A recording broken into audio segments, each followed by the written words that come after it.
ஜெர்மனியில் வசிக்கும் தமிழ் மரபு அறக்கட்டளையின் தலைவர் முனைவர் சுபாஷினி அவர்களின் ஜெர்மானிய மொழிபெயர்ப்பில் திருக்குறள் என்னும் கட்டுரையை பத்தி தான் நான் இன்னைக்கு பேச போறேன். முனைவர் சுபாஷினி அவர்களை நான் இணையத்தில் பலமுறை பார்த்திருக்கிறேன், அவங்க பேச கேட்டிருக்கிறேன். இன்னைக்கு உங்களுடைய கட்டுரையை ஆய்வு செய்யும் இந்த வாய்ப்பை தந்த மருத்துவர் சோம இளங்கோவன் ஐயா அவர்களுக்கு மீண்டும் நன்றி. இந்த கட்டுரையை படிக்கும் போது சில வருஷங்களுக்கு முன்னாடி பேராசிரியர் சுபவி அவர்கள் சொன்ன ஒரு செய்தி எனக்கு நினைவுக்கு வந்தது. ஆங்கிலேயர் ஆட்சி காலத்துல மெட்ராஸ் பிரசிடென்சியுடைய கலெக்டராக இருந்த தமிழ் மொழி மேல தீவிர பற்று கொண்டிருந்த பிரான்சிஸ் ஒயிட் எல்லிஸ் அவர்கள் ஓலைச்சுவடிகளை சேகரிச்சுக்கிட்டு இருக்காரு அச்சில் ஏற்றுவதற்காக. அப்போ மதுரையில் கலெக்டராக இருந்த ஜார்ஜ் ஹேரிங்டன் அவர்களுடைய வீட்டில் பட்லராக இருந்த கந்தப்பனார் தான் சேகரித்து வைத்திருந்த ஓலைச்சுவடிகளை பிரான்சிஸ் ஒயிட் எல்லிஸ் அவர்களிடம் கொடுத்தார் அப்படின்னும், இந்த கந்தப்பனார் அவர்கள் திராவிட கொள்கைகளின் முன்னோடியான அயோத்திதாச பண்டிதர் அவர்களுடைய தாத்தா என்கிற செய்தியையும் தான் பேராசிரியர் சுபவி அவர்கள் சொல்லி நான் கேட்டிருந்தேன். அந்த செய்தியின் தொடர்ச்சி இந்த கட்டுரையில் இருக்கிறது. அப்படி எல்லிஸ் அவர்களுடைய கைக்கு வந்த அந்த ஓலைச்சுவடிகள் திருக்குறள் ஓலைச்சுவடிகள். அதை அச்சில் பதிப்பதற்கு முன்னாடி அதை செம்மைப்படுத்தணும். ஏன்னா காலங்காலமா ஓலைச்சுவடிகளில் மாத்தி எழுதிக்கிட்டே வரும்போது கையால் எழுதுவதால் எழுத்து மாற பொருள் மாறுவதற்கு வாய்ப்பு இருக்கு. அதனால் அச்சில் ஏறுவதற்கு முன் அந்த மூலத்தை ஆய்ந்து அந்த ஓலைச்சுவடியை செம்மைப்படுத்தி பிழை திருத்தி கொடுக்கிறார் திருநெல்வேலியை சேர்ந்த அம்பலவான கவிராயர். அவருடைய பெரிய அந்த முயற்சியாலையும் பிரான்சிஸ் ஒயிட் எல்லிஸ் அவர்களுடைய பேருதவியாலையும் 1812 திருக்குறள் மூல பாடம் அப்படிங்கிற பேர்ல தமிழில் திருக்குறள் அச்சிட்டு வெளியிடப்படுகிறது. அதே வருஷம் பிரான்சிஸ் ஒயிட் எல்லிஸ் அவர்கள் ஆங்கிலத்திலையும் பிரெஞ்சு, ரஷ்யன், ஸ்வீடிஷ் போன்ற மொழிகள்லையும் திருக்குறளை மொழிபெயர்த்து அச்சிட்டு வெளியிடுறார். ஆனா இதுக்கெல்லாம் 80 ஆண்டுகளுக்கு முன்னாடி 1730 வீரமாமுனிவர் லத்தீன் மொழியில் திருக்குறளை மொழிபெயர்த்து அச்சிட்டு வெளியிட்டாராம். இப்படி அந்த காலங்களிலேயே உலகத்தில் பல மொழிகளில் மொழிபெயர்க்கப்பட்ட நூலாக திருக்குறள் இருந்திருக்கு. இதெல்லாம் கேட்கும் போது நமக்கு ரொம்ப பெருமையா இருக்கும். ஆனா பெருமைப்படுறதோட அப்படியே விட்டுருவோம். இந்த மொழிபெயர்ப்பு புத்தகங்களை நாம பார்த்தது இல்ல, நாம தேடினது கூட இல்ல. இதை பத்தின விவரம் எதுவுமே நமக்கு தெரியாது. எல்லா குறட்பாக்களும் மொழிபெயர்க்கப்பட்டதா தெரியாது. யாருடைய உரையின் அடிப்படையில் மொழிபெயர்க்கப்பட்டது தெரியாது. லத்தீன், ஆங்கிலம் பேசுறவங்க எல்லாம் இதை படிச்சாங்களா தெரியாது. இந்த நூலுக்கு அங்கே என்ன வரவேற்பு தெரியாது. இதெல்லாம் ஒரு பக்கம். இன்னொரு பக்கம் தமிழக வரலாறு, தமிழ் வரலாறு அப்படின்னா நம்ம சேர, சோழ, பாண்டிய வரலாறு, நாயக்க, சாளுக்கிய வரலாறு வரைக்கும் கூட ஓரளவுக்கு நமக்கு தெரியும், ஆய்வுகள் இருக்கு. ஆனா அதெல்லாம் இருக்கு. ஐரோப்பிய வருகைன்னு வந்தோடனே அதை அப்படியே சுருக்கமா சொல்லிட்டு விடுதலை போராட்டத்துக்கு நேரா போய் விரிவா படிச்சிடணும். ஆனா இந்த ஐரோப்பிய வருகையில் எத்தனை சமூக, சமய, பண்பாட்டு மாற்றங்கள் நிகழ்ந்தன. அவங்க வணிகத்துக்கு மட்டும் வரல, கிறிஸ்தவ மதத்தை பரப்ப வந்தாங்க, எளிய மக்களோடு பழகினாங்க, தமிழை படிச்சாங்க, அவங்க மொழிக்கும் தமிழுக்கும் அகராதிகளை உருவாக்குனாங்க, தமிழ் இலக்கணங்களை எளிமைப்படுத்தினாங்க, எழுத்துக்களை கூட மாத்தி அமைச்சாங்க. வீரமாமுனிவர் அப்படி மாற்றிய எழுத்துக்களை நாம இன்னைக்கும் பின்பற்றிக்கிட்டு இருக்கோம். இப்படி அவங்க தமிழ் படிச்சது போக தமிழ் இலக்கியங்களை, முக்கியமா எல்லோருடைய கவனத்தையும் ஈர்த்த திருக்குறளை அவங்க மொழியில் மொழிபெயர்த்தாங்க. இதனால் தமிழ்நாட்டை விட்டு வெளியே தமிழ் பரவுச்சு. எல்லாத்துக்கும் மேல ஓலைச்சுவடியில் எழுதி வைக்கிற பழக்கம் போய் அச்சு பதிப்பு வந்தது. இது ஐரோப்பிய வருகையால் நடந்த மிக முக்கியமான ஒரு நிகழ்வு, சமூக புரட்சியை ஏற்படுத்திய நிகழ்வு. ஆனா இது எல்லாத்தையும் மேலெழுந்த வாரியா பார்த்துட்டு போயிருவோம். இதை பற்றி ஆழ்ந்த ஆய்வு இல்ல அப்படிங்கிறாங்க ஆசிரியர். அந்த குறையை தீர்க்கணுங்கிறதுக்காகவும் திருக்குறள் மொழிபெயர்ப்பை பத்தி பெருமைப்படுறதோட நின்னுடாம அந்த புத்தகங்களை பத்தி நாம தெரிஞ்சுக்கணும், ஏன் தெரிஞ்சுக்கணும் அப்படிங்கிற காரணங்களுக்காகவும் ஜெர்மானிய டாய்ச் மொழியில் மொழிபெயர்க்கப்பட்ட 2 திருக்குறள் புத்தகங்களை ஆய்வு செய்யறாங்க இந்த கட்டுரையில. அப்படி அவங்க ஆய்வு செய்யற 2 புத்தகங்கள் 1803 ஆகஸ்ட் ஃப்ரெட்ரிக் கேம்ரார் அப்படிங்கிறவர் எழுதிய ஜெர்மானிய டாய்ச் மொழியில் மொழிபெயர்த்த திருக்குறள் புத்தகம் ஒண்ணு, 1856 கார்ல் கிராவ் அப்படிங்கிறவர் எழுதிய ஜெர்மானிய டாய்ச் மொழியில் மொழிபெயர்க்கப்பட்ட திருக்குறள் புத்தகம் இன்னொன்னு. இந்த ஜெர்மானிய மொழியை ஜெர்மன் அப்படின்னு தான் நாமெல்லாம் சொல்லுவோம். அந்த ஜெர்மன் மொழியினுடைய ஜெர்மானிய பெயர் டாய்ச் அப்படிங்கிறதே நான் இந்த கட்டுரையை படிக்கும் போதுதான் தெரிஞ்சுக்கிட்டேன். அதை நான் சரியாத்தான் உச்சரிக்கிறேன்னு நினைக்கிறேன். இல்லைன்னா ஆசிரியர் அவர்கள் தன் உரையில் திருத்தும்படி கேட்டுக்கொள்கிறேன். சரி, இப்ப கதைக்கு வருவோம். 17ஆம் நூற்றாண்டு ஈஸ்ட் இந்தியா கம்பெனி மாதிரி நம்மளும் இந்தியால வாணிகம் செய்யணும்னு Danish East India Company Thanjavur ராஜா ரகுநாத நாயக்கர் கிட்ட பேசி தரங்கம்பாடியினுடைய ஒரு சிறு பகுதியை ஆண்டுக்கு ரூபாய் 311 ரூபாய் கட்டணம் செலுத்தி அந்த தரங்கம்பாடியின் ஒரு சிறு பகுதியை வாங்குது. டென்மார்க்கினுடைய கொடி தரங்கம்பாடியில் நடப்பட்டது. வணிகம் செஞ்சிட்டு இருக்கும் போது வணிகம் மட்டும் போதாது அப்படின்னு சொல்லி 1706ல 2 ஜெர்மானிய லூத்தன் கிறித்தவ பாதிரிமார்கள் வர்றாங்க தமிழ்நாட்டுக்கு.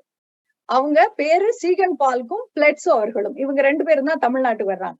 இவங்களுக்கு 200 ஆண்டுகளுக்கு முன்னாடி, அதாவது 15வது நூற்றாண்டிலேயே போர்ச்சுகல், பிரான்ஸ், இட்டலி போன்ற நாடுகள்ல இருந்து கத்தோலிக்க கிறிஸ்தவ பாதிரிமார்கள், ஹென்ரிக்ஸ் அடிகளார் போன்றவர்கள் வந்து தென் தமிழகத்துல திருநெல்வேலி, திருச்சி, மதுரை, தூத்துக்குடி போன்ற ஊர்களில் மதத்தை பரப்புறாங்க. தமிழை படிச்சு மக்களோடு பழகி அடித்தட்ட மக்களுக்கு கல்வியெல்லாம் தந்து மதத்தை பரப்பிக்கிட்டு இருக்காங்க. அப்போ அவங்கள மாதிரியே நம்மளும் லூத்தன் கிறிஸ்தவத்தை பரப்பணும் அப்படிங்கிறதுதான் இவங்க வர்றாங்க. இவங்களும் வந்து தமிழை படித்து டாய்ச் மொழிக்கும் தமிழுக்குமான அகராதியை உருவாக்கி எளிய தமிழ் இலக்கண நூலை எழுதி தமிழ் இலக்கியம், முக்கியமா திருக்குறள், இதெல்லாம் படிக்கிறாங்க. அப்படி சீகன் பால்க் அவர்கள் படிக்கும் போது வீரமாமுனிவருடைய மொழிபெயர்ப்பு கிடையாது. அது 1730 தானே வருது. அப்போ சீகன் பால்க் அவர்கள் ஓலைச்சுவடியிலிருந்து நேரடியாகவே திருக்குறளை அவர் படிக்கிறார். அப்போ இதுல இருந்து என்ன தெரியுது? வீரமாமுனிவருடைய மொழிபெயர்ப்பு தான் முதலில் மொழிபெயர்ப்பு செய்யப்பட்டதாக இருக்கும் அப்படின்னு தெரியுது. அது மட்டும் இல்ல, வீரமாமுனிவர் அவர்கள் அறத்துப்பாலையும் பொருட்பாலையும் மட்டும்தான் மொழிபெயர்த்தார், இன்பத்துப்பாலை அவர் மொழிபெயர்க்கவில்லை அப்படிங்கிற செய்தியையும் இந்த கட்டுரையில சொல்றாங்க. இப்படித்தான் லூத்தன் பாதிரிமார்கள் தமிழகத்துக்கு வர தொடங்குறாங்க. இதுக்கப்புறம் கொஞ்சம் ஆண்டுகள் கழித்து வர்றவர் தான் ஆகஸ்ட் ஃபிரெடரிக் கேமரர் அப்படிங்கிற மத போதகர். அவரும் தரங்கம்பாடிக்கு வருகிறார். வந்து 1803 அவர் திருக்குறளை டாய்ச் மொழியில் மொழிபெயர்த்தார்.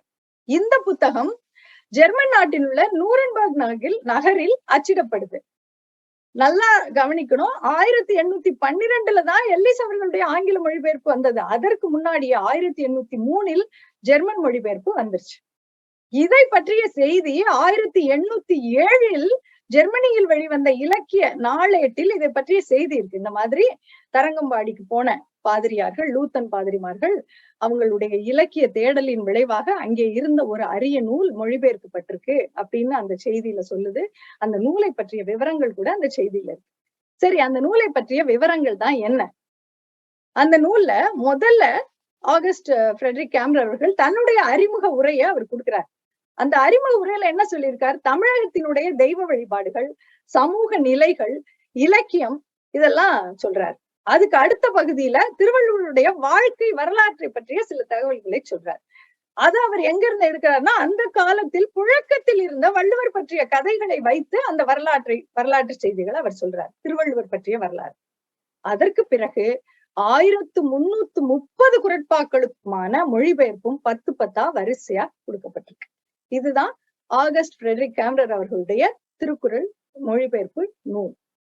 இவருக்கு சில ஆண்டுகளுக்கு அப்புறம் தரங்கம்பாடிக்கு கால் கிரவுல் அப்படிங்கிற ஜெர்மன் அறிஞர் வர்றார்.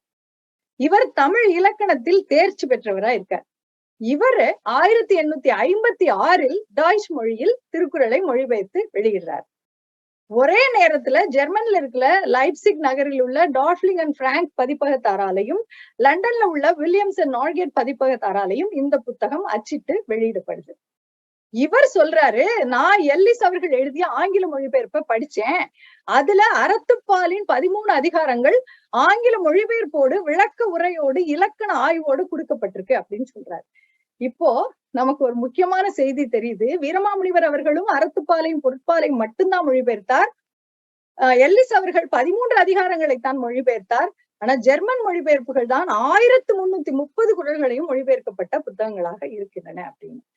டாய்ச் மொழியில இவர் ஒரு தலைப்பு வச்சிருக்காரு. அதனுடைய தமிழ் ஆக்கத்தையும் இதுல கொடுத்திருக்காங்க.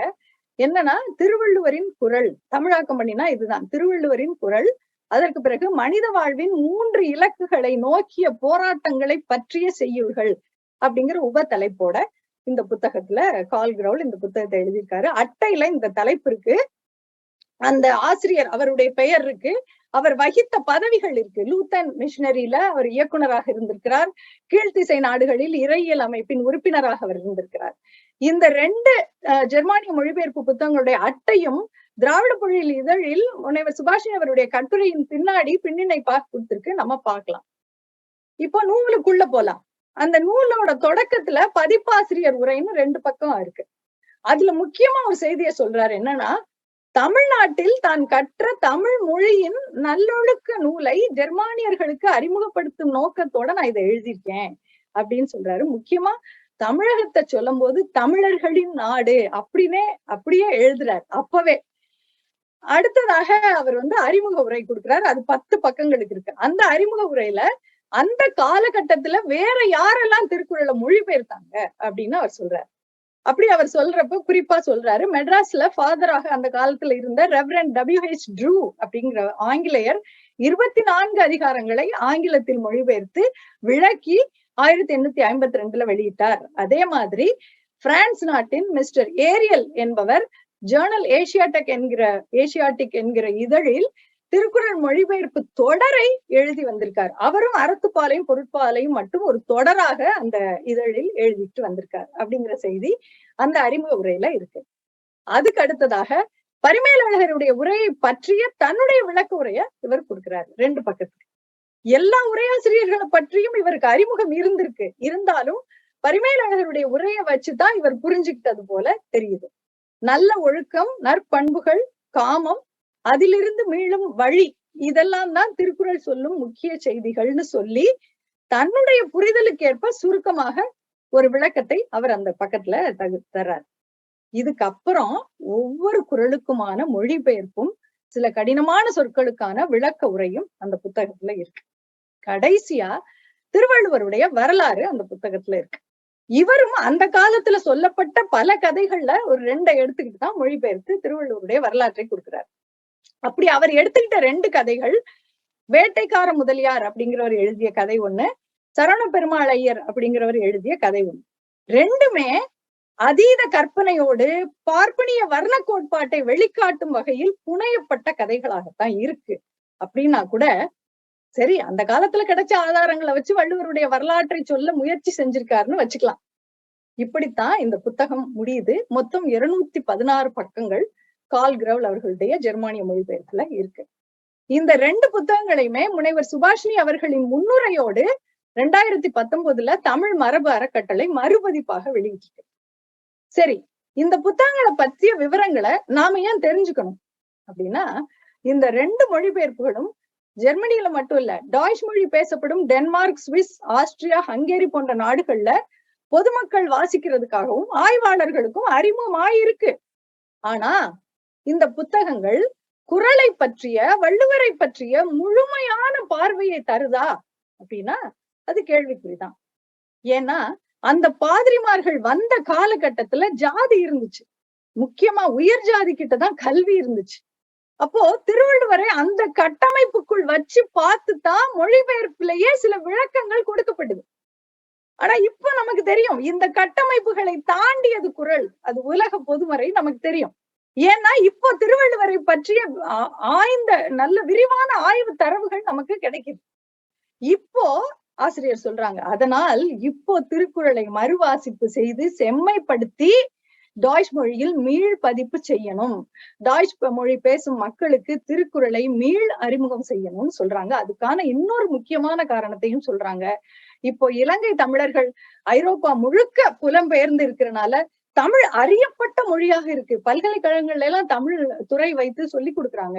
அப்போ இன்றைய மாணவர்களுக்கு திருக்குறளை பற்றிய, திருவள்ளுவரை பற்றிய சமகால ஆய்வின் அடிப்படையில் திருக்குறள் மீண்டும் மொழிபெயர்க்கப்பட்டு வழங்கப்பட வேண்டியது அவசியம் மட்டுமல்ல, அது நம்முடைய கடமை அப்படின்னு ஐயத்திற்கு இடமே இல்லாமல் சொல்லி இந்த கட்டுரையை முடிக்கிறாங்க முனைவர் சுபாஷினி அவர்கள். நம்மை நாமே வியந்து கொண்டிருக்காமல் நம்மை செம்மைப்படுத்திக் கொள்ள வேண்டிய தேவையையும் விழிப்புணர்வையும் தருகிறது இந்த கட்டுரை. நல்ல வாய்ப்புக்கு நன்றி.